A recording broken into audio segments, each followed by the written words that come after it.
Let me say that there is one challenge we are facing in the country today, and that is how to balance matters stability of the state and the enjoyment of human rights and fundamental freedoms. We had a very untidy situation in 2024, in the month of June. We had a very untidy situation the other time. And Honorable Speaker, you hear people just talking human rights, human rights, human rights, but they are forgetting about the stability of the state.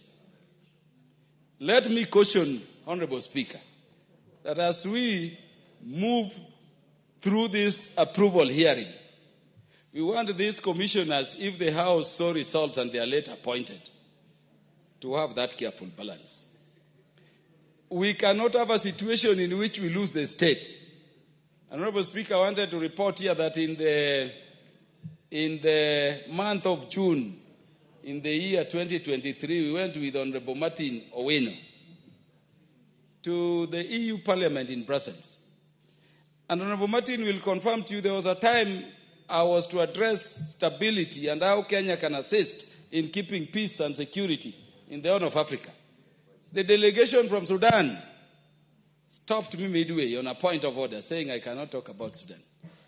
They didn't know that a short while after that, Sudan was going to be in the situation where it is. There is a day, Honorable Speaker, when we had the Gen Z issues, when I posted on my X account that better a bad government than no government. Honorable Martin Owino had been called by those people who shouted us down, who are warning us not to allow Kenya slide into a stateless situation. And so, Honorable Speaker, sometimes we make such sacrifices at the political level, which people take for granted, but they are very critical, so that they save the state, so that we can continue to enjoy human rights. I've had very many young people saying, Baba betrayed us. Baba betrayed us.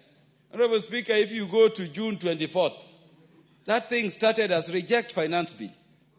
Once we amended all the provisions, it became Ruto must go. Once we were done with Ruto must go, it moved into Kufa driver, Kufa Makanga, which was both the president and the deputy must go. We have to say, when we have young people in this House, Honorable Speaker, what does the Constitution at Article 146, sub-Article 2, say where both the president and the deputy president are not there? The Speaker of the National Assembly, you, Honorable Speaker, takes over for 60 days, within which the country has to go for elections. And you remember, Honorable Speaker, we did not have IEBC. It meant at the lapse of 60 days, we were going to be in a situation, Honorable Speaker, where there is no leader for this country, where only anarchy is reigning, where the strongest, whether it is civilian coup, military coup, would be reigning. And the first thing we were going to lose, Honorable Speaker, is this beautiful constitution with its Bill of Rights. And so I want to caution that there are some sacrifices we make as political leadership. And I want to thank my party leader, the Right Honorable Raila Amolo Odinga, for always being patriotic. Let us send these commissioners into the commission. But, Honorable Speaker, let us remind them not to sing about human rights to the extent that we may become riotous, we may become chaotic, and we end up with a situation in which the state is not there. If we didn't intervene under the leadership of Baba and our president, Honorable Speaker, we would be having no country now. Because there are people who take things lightly. They want to go with what is popular. Sometimes you need leadership decisions. And in most cases, they are very difficult. I wanted to urge that we resolve, Honorable Speaker, as a House, to approve these nominees. But as they go into office, let us protect human rights and let us not have a situation, Honorable Speaker. See, Honorable Speaker, what the President has proposed. See how beautiful it is, Honorable Speaker. And allow me to say this as the last thing. The President is saying that in the enjoyment of human rights and civil liberties, we've lost so many Kenyans. Honorable Speaker, the President has constituted a team. You get some idle Kenyans are before a court of law, stopping that team from working.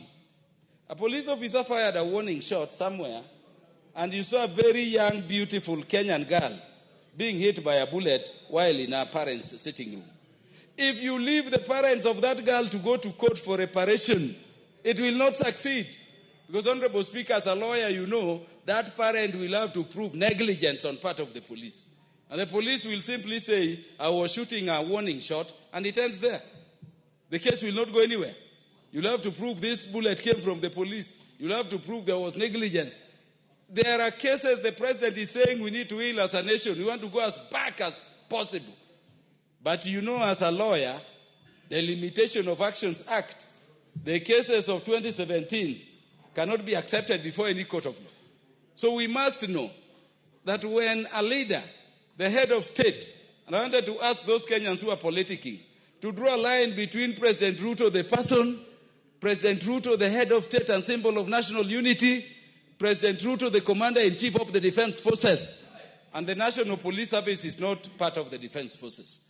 So when, as the head of state is making proposals so that we can heal as a nation and move forward, we don't want judicial overreach, where the judiciary takes the place of the executive, controlling how the head of state in healing the nation to be united and to move together should do their things. I would be urging that even those cases in court, we take them away. We have a system that can allow for compensation of all Kenyans. And I know human life cannot be compensated, but we want to move together within the realm and context of human rights. I wish these commissioners well as they go into work, but we need to keep that delicate balance so that we respect the institutions and offices of the presidency, of the leaders who make sacrifices, and so that we always have Kenya to continue to enjoy our human rights and fundamental freedoms. I thank you, Honourable Speaker. Very well spoken indeed. The chair is not supposed to celebrate, but what a statesman you are today. Great. You need a nation before you can, what you call, enjoy rights. The destruction of a state, anarchy, chaos, cannot become a substitute to the state and the nation. I want